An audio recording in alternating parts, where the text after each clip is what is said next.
Hey, I've got you.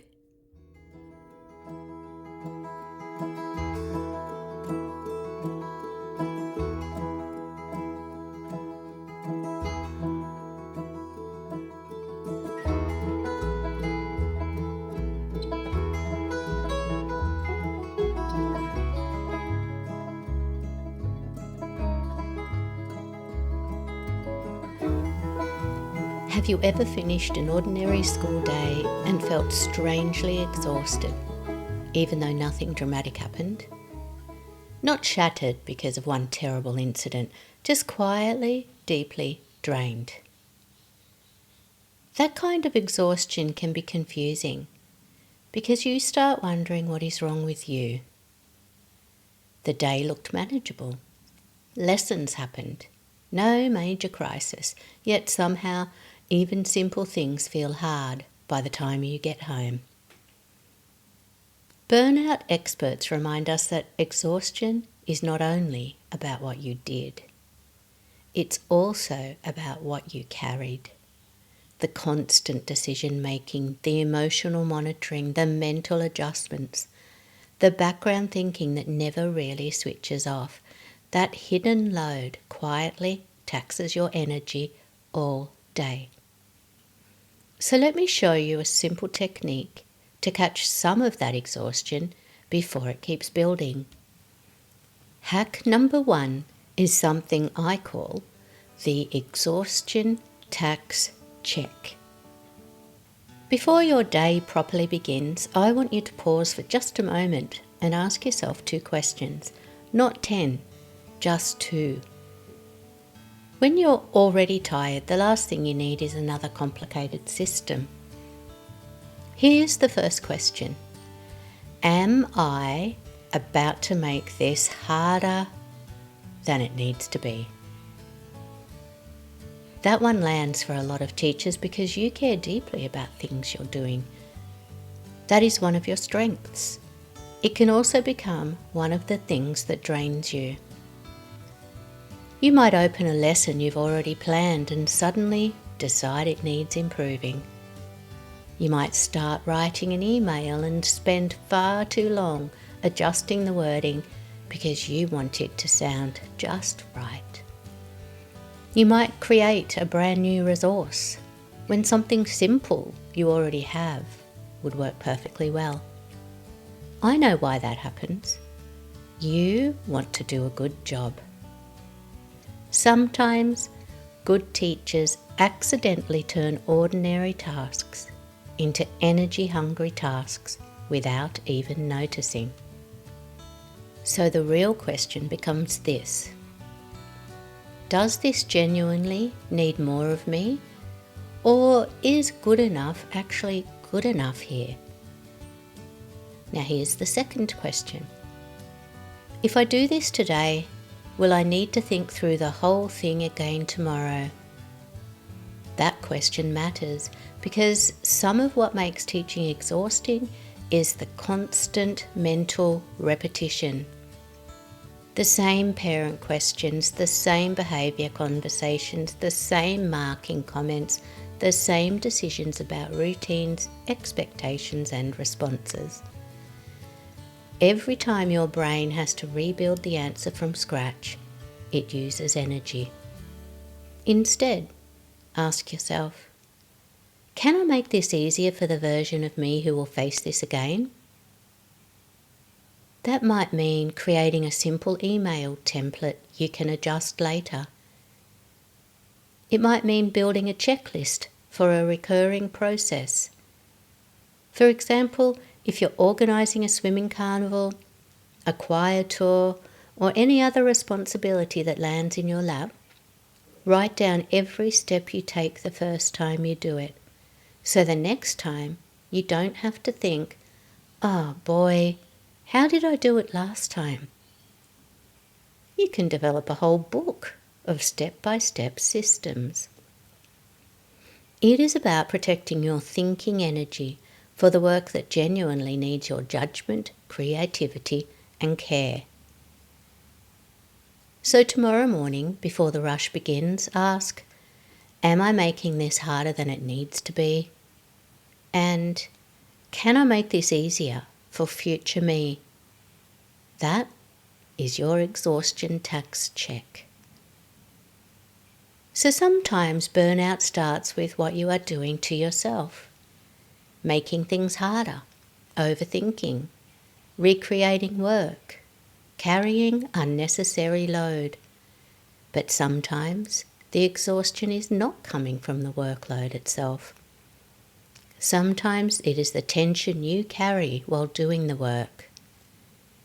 That constant low-level tightness, the overthinking before conversations, the emotional pressure that builds quietly in the background. So, let's talk about that.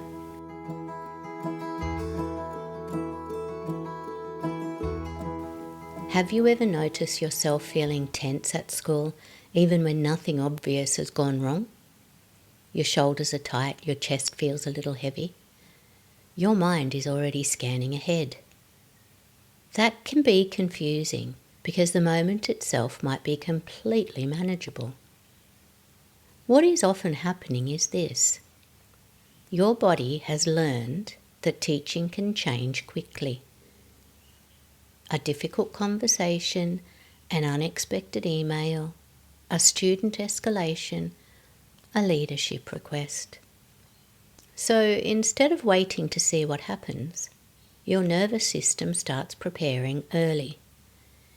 It stays slightly alert, just in case. That means the tension you feel is not always a sign that something is wrong right now.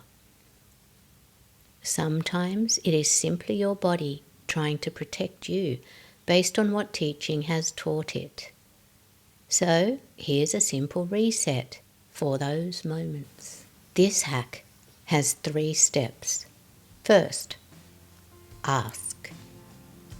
Ask yourself, what am I assuming right now? That question matters because when we feel tense, our brains are often telling us stories that feel true in the moment. Things like, I should already know how to handle this. They probably think I'm doing a terrible job. Everyone else seems to cope better than I do. If I ask for help, I'll look incompetent. Just pause and notice the story. You don't need to solve it yet. Just catch it. The second step is name. Ask, what am I actually feeling? Not the dramatic version, the honest version. Instead of saying, oh, I'm losing it, try, I'm feeling anxious about this conversation, or I'm feeling overwhelmed by this class today. That tiny shift helps more than you might think. It creates a bit of breathing room between you and the feeling. Finally, the next step, share. Ask, who is one safe person I can say this to? Obviously not the whole staff room, not a dramatic debrief, just one safe human. Maybe that sounds like, can I ask you something quickly? That meeting threw me a bit. I think I'm overthinking this. What do you think? Tension grows when everything stays trapped in your own head. Sometimes saying one honest sentence is enough to take the pressure right down. So next time you feel yourself tightening up, remember, ask, name, share. Talking things through helps. Naming tension helps. Getting perspective helps. But let's be honest, sometimes the conversation is over, the school day is finished, everyone else has moved on, and your brain absolutely has not. You're in bed replaying something from 6 hours ago, like it's a Netflix special nobody asked for. So let's deal with that next.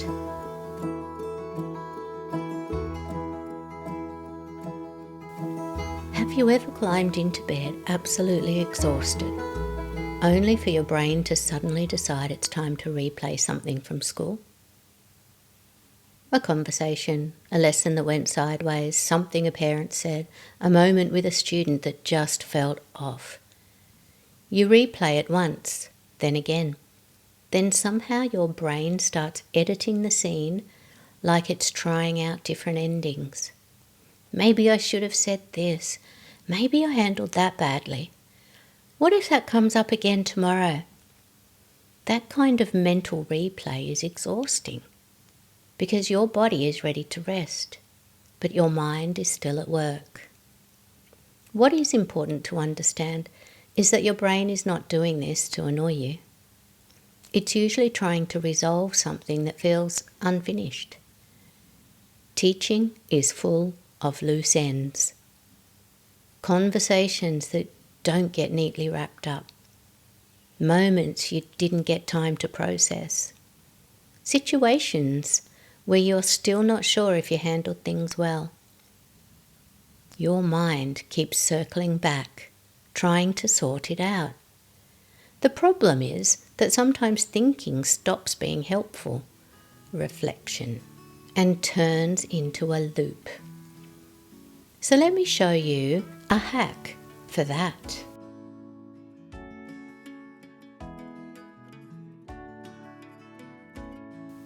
It's called Step Back, Get Curious, Park It. First, step back.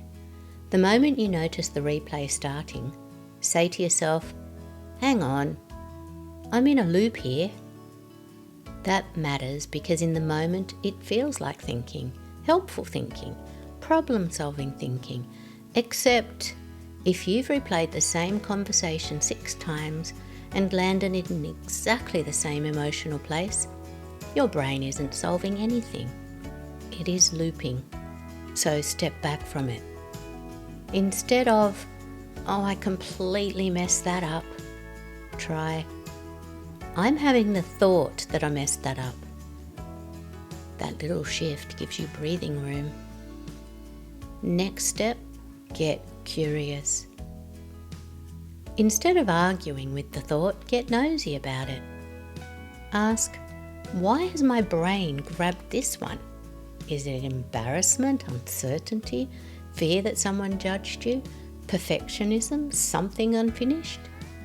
Curiosity helps because the second you start observing the thought instead of wrestling with it, the emotional charge changes. Then, park it. This is the practical teacher tip. If there is actually something that needs action tomorrow, get it out of your head. Grab a pen and paper, write one sentence, not an essay, one sentence. Or even use your phone's voice recorder. Example, need to check in with that parent tomorrow. Need to rethink that transition activity. Clarify what leadership meant in that email. That tells your brain, got it? Stored. We don't need to keep holding this tonight. If there is nothing actionable, that matters too, because sometimes the only thing happening is emotional replay. No action required, just a tired brain being dramatic. So when the mental movie starts tonight, remember, step back, get curious, park it. And actually, before we move on, I want to mention something. If these few hacks are hitting a little close to home, this is exactly why I created Coaching in the Car. Because burnout rarely begins with one dramatic collapse. It usually starts with dozens of moments like these. Stress that stays with you, mental overload, the kind of emotional and cognitive exhaustion that quietly builds over time. There's actually an episode inside Coaching the Car called Dory's School of Swim Through Stress, which goes much deeper into exactly this kind of teacher stress and nervous system overload. Coaching in the Car is my 52-week audio program for teachers, built as short practical audio coaching for the real teaching week, when things feel heavy, messy, or mentally exhausting. So if this kind of support feels helpful, you can explore it in the description below. But let's keep going. So we've dealt with the mental replay, the looping thoughts, the midnight overanalysis. But there is another trap that catches a lot of teachers. You finally stop, you sit down, you get a quiet moment, and instead of relief, guilt shows up. That uncomfortable feeling that you should be doing something else more productive. Let's tackle that one.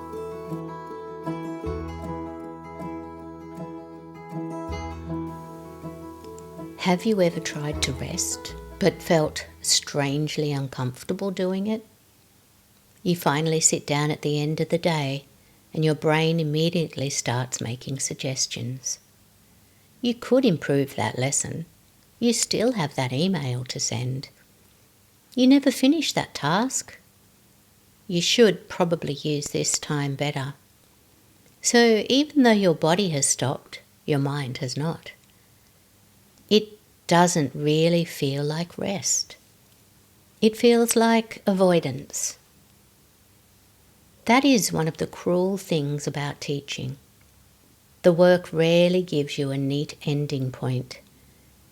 There is almost always something else you could be doing. Over time, your brain starts linking rest with falling behind instead of recovering.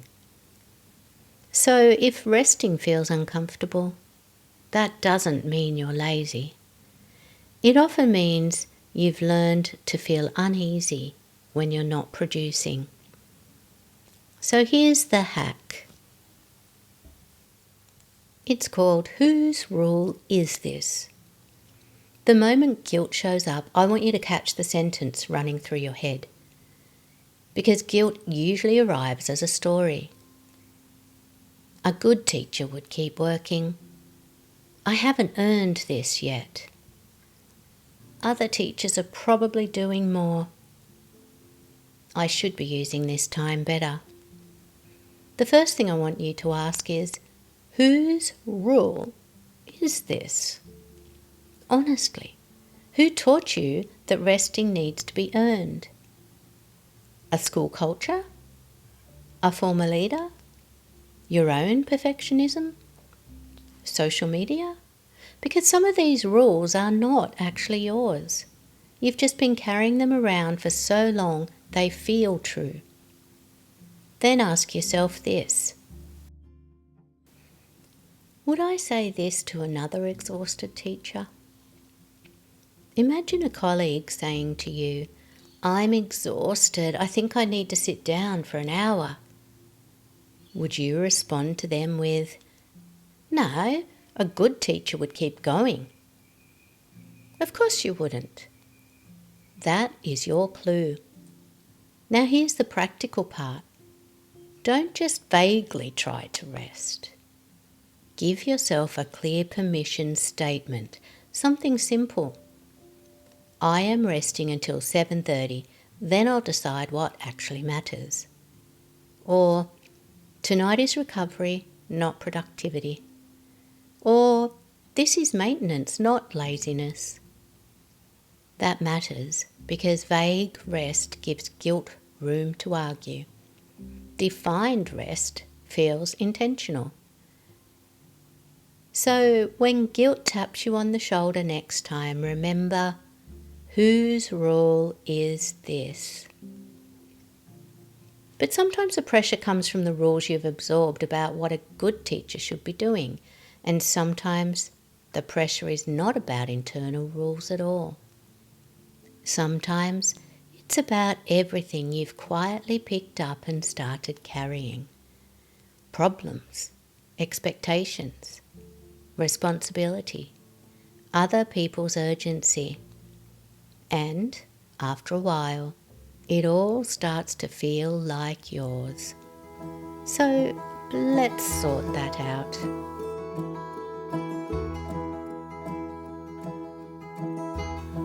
Have you ever noticed that in teaching, finishing one task rarely feels like finishing? You plan the lesson, then think about how to improve it. You answer the email, then another one appears. You deal with one issue, then your mind jumps straight to the next thing waiting. That constant pressure can make it feel like you're always behind, even when you're working incredibly hard. That's exhausting because eventually you stop measuring your day by what you completed and start measuring it by everything still left undone. Here's what matters. That pressure is not always coming from poor time management. Teaching is one of those jobs where done is blurry. There is almost always something else you could do, something you could refine, something you could prepare better, something you could follow up. So if you're waiting to feel fully caught up before you let yourself breathe, you may be waiting forever. That pressure doesn't mean you are failing. It often means you're working in a role with no natural finish line. So here's a hack for that. It's called Put It Back. This hack is about stopping the automatic habit of picking everything up. Step 1. Name what you're carrying. When you feel that pressure building, pause and ask, what am I carrying right now? Be specific, not everything. Actually name it. I'm carrying worry about that student. I'm carrying guilt about unfinished planning. I'm carrying pressure from that email. I'm carrying the feeling that I should fix this immediately. Because vague pressure feels enormous. Named pressure becomes manageable. Step 2. Sort it. Now ask, what part of this is actually mine? This is the crucial bit, because teachers often claim full ownership of shared problems. For example, let's talk about a struggling student. What is yours? Well, teaching support, communication, professional action. What isn't yours? Controlling the outcome, fixing home circumstances, carrying their emotional world at night. Or let's look at parent frustration. What is yours? Well, a professional response. And what isn't yours? Managing their emotions for them. This is where you separate responsibility from over-responsibility. Step 3, put it back. This is the reset move. Literally imagine handing it back. Say, this part isn't mine. For example, their reaction is theirs. My professionalism is mine. The system's unrealistic timeline is not a measure of my worth. I can support this student without carrying them home in my head. This is not detachment. This is healthy ownership. So you need to remember, name it, sort it, put it back. Putting things back matters because carrying too much eventually does something dangerous. It starts changing the story you tell yourself. You feel stretched, overwhelmed, behind. And instead of recognizing that the load is the issue, you start wondering whether you are the issue. And that is where self-doubt sneaks in. So let's talk about that. Have you ever finished a difficult day and quietly wondered whether you're actually suited to teaching. Maybe a lesson fell apart. Maybe a student interaction stayed with you. Maybe something happened that made you question yourself long after the moment had passed. The tricky part is that even if most of the day was perfectly fine, your brain can grab that one hard moment and start building a story around it. Maybe I'm not very good at this. Maybe other teachers handle this better. That kind of doubt feels incredibly convincing in the moment. But here's what matters. Doubt isn't unusual, especially when you're still building your practice. Teaching is messy. A lot of situations don't come with neat outcomes or immediate reassurance that you handled them well. Sometimes things go badly simply because the work is complex, not because you are incapable. Most experienced teachers can look back and remember moments where they questioned themselves too. So if doubt shows up, that doesn't automatically mean teaching is the wrong profession for you. Sometimes doubt is simply what growth feels like when competence is still catching up. So what do you do when your brain starts whispering that maybe you chose the wrong profession? Here's the hack. The moment that thought shows up, I want you to challenge it directly. Ask yourself, is this actually evidence, or is this imposter talk? Because there is a big difference between I had a hard day and I'm not cut out for teaching. Those are not the same thing. One is an experience. The other is a story your brain has created. That matters because when you're tired, overwhelmed, or emotionally rattled, your thoughts can sound incredibly convincing. So instead of automatically believing them, pause and reality check them. Ask, am I struggling because I am incapable, or because I am still learning something genuinely difficult? That question matters because early career teachers often assume experienced teachers found this easy. They didn't. They just have more repetitions, more pattern recognition, more moments to look back on and realize, that was normal. Then ask yourself, if another early career teacher told me this exact story, would I tell them to quit? Probably not. You'd probably say, that sounds like a hard day. That class sounds tough. You're still learning. So offer yourself the same honesty. Because feeling overwhelmed doesn't mean you chose the wrong career. Feeling uncertain doesn't mean you're failing. Feeling stretched doesn't mean you don't belong. Sometimes it simply means you're in the messy middle of learning how to do something hard. So next time the doubt kicks in, don't let it go unchallenged. Just ask, is this truth, or is this imposter talk?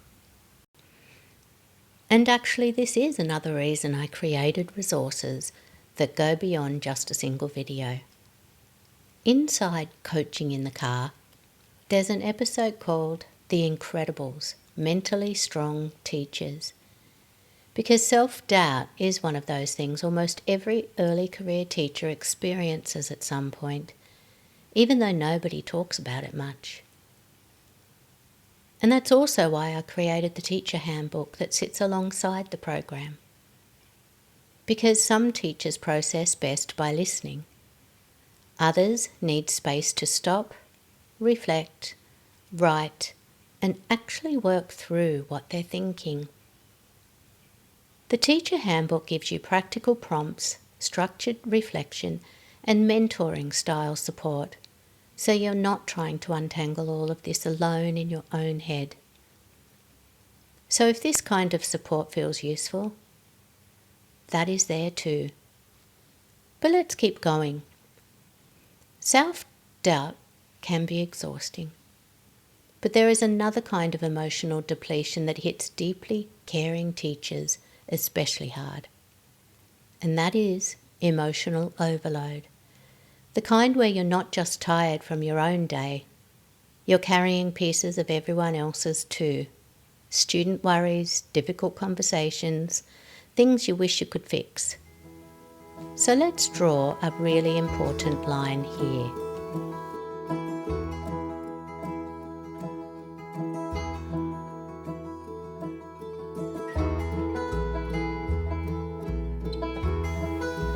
The work of teaching is relational. You care, and caring is a good thing.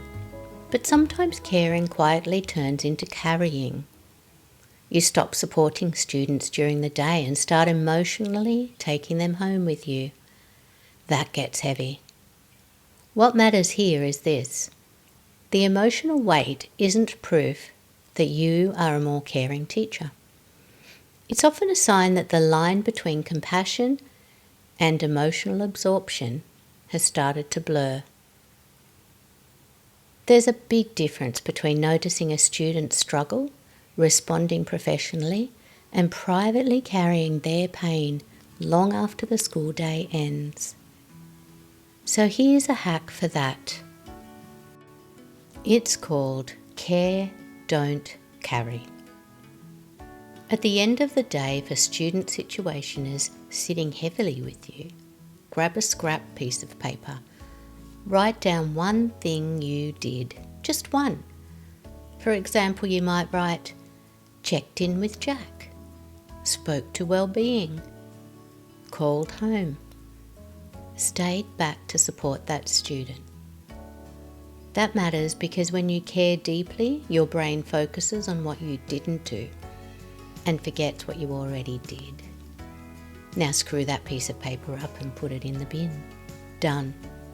Then grab your planner. Write down one thing that genuinely needs action tomorrow, just one. Follow up with the counsellor. Check in with the student. Email deputy. Now, it has somewhere to live. Then, physically brush your hands together, literally, like you're dusting something off, and say, I care, I do not carry. Then leave. That's the hack. Not because the student doesn't matter, because emotionally taking them home doesn't help them tomorrow. Caring deeply can drain you emotionally, but burnout isn't always emotional. Sometimes it's much simpler than that.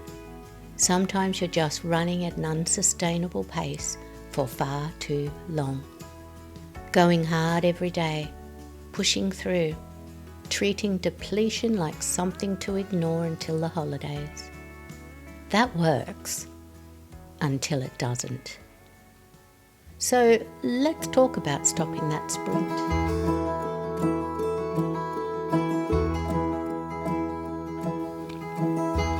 Have you ever started a term feeling organised, motivated, and ready to go, only to hit a wall much earlier than you expected?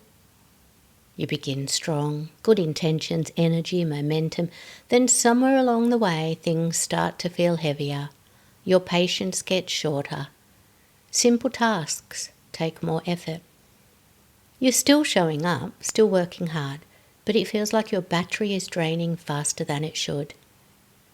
That can be really confusing because it can feel like you're losing motivation. But often that isn't what's happening at all. What's happening is that you have slipped into sprint mode. Teaching can trick you into working at the same high intensity every single day. Pushing, responding, giving, solving, holding. And if your nervous system stays in that gear for too long, depletion is inevitable. That doesn't mean you're weak. It means you're human. Humans aren't built to run flat out indefinitely. So here's a hack for that. It's called Stop the Sprint. When you start noticing that flat, heavy, running on empty feeling, do a quick traffic light check. Ask yourself, what colour am I today? Green means your energy feels steady. You're thinking clearly, coping well, and getting through the day without that dragging feeling. Amber means the warning signs are there. Your patience is shorter, small things feel irritating, tasks take more effort. You're still functioning, but it is costing more. Red means you're depleted. Everything feels heavier than it should. Your body is tired, your brain is foggy, and you're basically dragging yourself through the day. Then respond to the colour you're actually in. If you're sitting in amber, remove one pressure point that day. Something practical. Use the simpler lesson. Leave the washing. Say no to something extra. Don't overcook dinner. Skip the non-essential task. If you're in red, the goal is recovery. Leave on time. Choose the easy option. Go to bed early. Cancel what can wait. Protect your energy like it matters, because it does. The trap for teachers is acting like every day requires maximum output. That is what creates the sprint crash cycle. This hack interrupts that pattern early. Every morning ask, what colour am I today? Then make one decision that matches the answer. So sometimes burnout comes from doing too much, running too hard, ignoring your own warning signs. But sometimes burnout gets fueled by something much quieter. Comparison. That moment where you look around at another teacher who seems calm, organised, capable, completely on top of things, and suddenly your own struggle feels heavier. Not because anything actually changed, but because now you are measuring yourself against someone else's visible competence. That can create a really toxic kind of shame. So before we finish, let's deal with that one.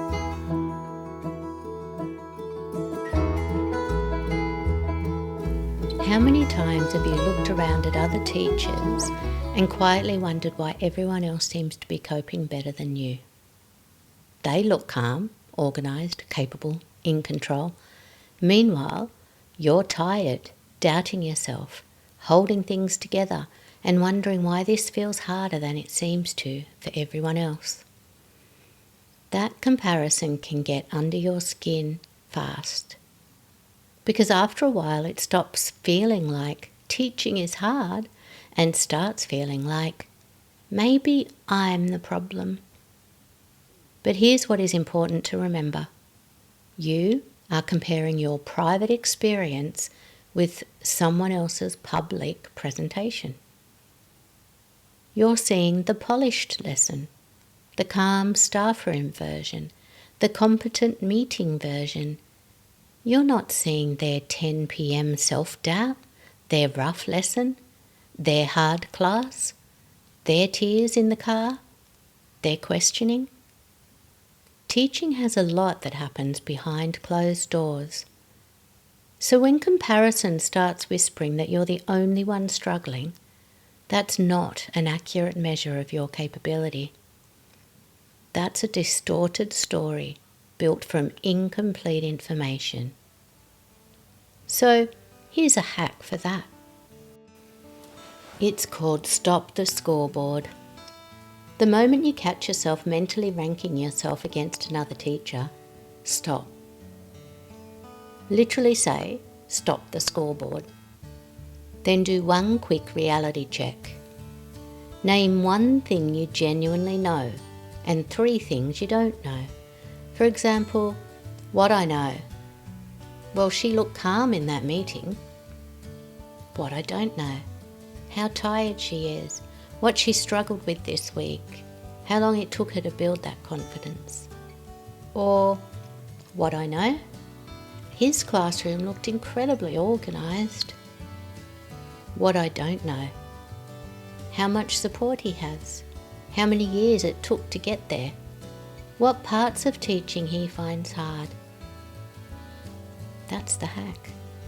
Because comparison becomes toxic when your brain starts scoring a game using incomplete information. This interrupts that instantly. Then finish with, I do not have enough data to compare. That is it. Simple, fast, easy to remember, and surprisingly powerful. And this is where one good video stops, but ongoing support starts to matter. Burnout rarely comes from one dramatic moment. It usually comes from hundreds of small moments like the ones we've talked about today. Stress, tension, overthinking, guilt, pressure, self-doubt, emotional overload, depletion, comparison. That slow accumulation is what wears teachers down. Inside Coaching in the Car, there is actually an entire episode called The Teacher's Guide to Finding Neverland, Navigating Burnout, which goes much deeper into exactly this.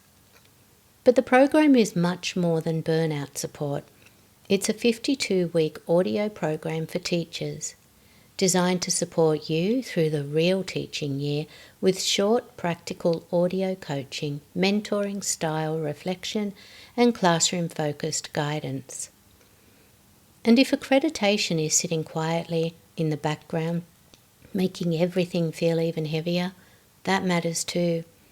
One of the things teachers tell me they genuinely love is that Coaching in the Car helps take the thinking out of accreditation. Instead of constantly wondering, does this count? Should I keep this? How do I prove this standard? The program helps you start recognizing the evidence that already exists in your everyday practice, which makes the whole process feel far less overwhelming. And if you're mentoring an early career teacher or leading teacher development in your school, there's also a mentor handbook designed to support those conversations in a really practical way. Because teachers were never meant to figure all of this out alone. So if this video felt like the conversation you needed, you can explore Coaching in the Car below. And whatever happens next, please remember this. You don't need to be the calmest teacher in the building, the most organised teacher in the building, or the teacher who never struggles. You just need sustainable ways to keep going. And that is absolutely something you can build.